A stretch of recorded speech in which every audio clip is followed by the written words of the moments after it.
Video করবো, কিন্তু সেটাও ভালো মতো হয়ে ওঠেনি।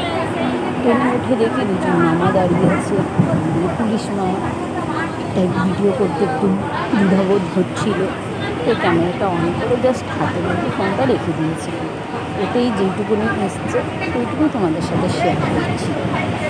আমার না বাইরে বেরিয়ে ভিডিও করতে একটু লজ্জা, মানে দ্বিধাবোধ লাগে। তাও ভাবি সবাইকে দেখে আমারও ইচ্ছে হয় যে আমিও একটু করি, কারণ বেশিরভাগ তো আমি বাড়িতেই থাকি, বাইরে খুব একটা বেরোনো হয় না। তো দিদির শরীর অসুস্থ ছিল বলে আমি যাচ্ছি না।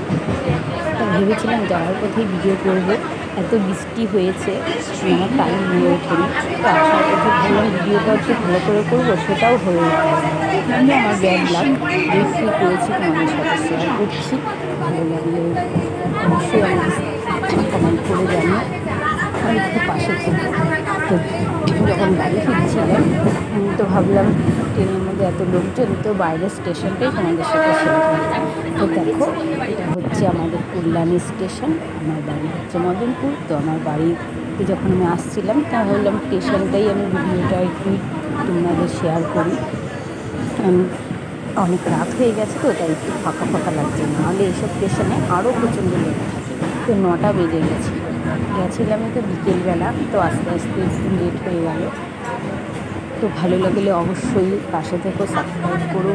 সবাই ভালো থেকো, সুস্থ থেকো, টাটা, বাই বাই।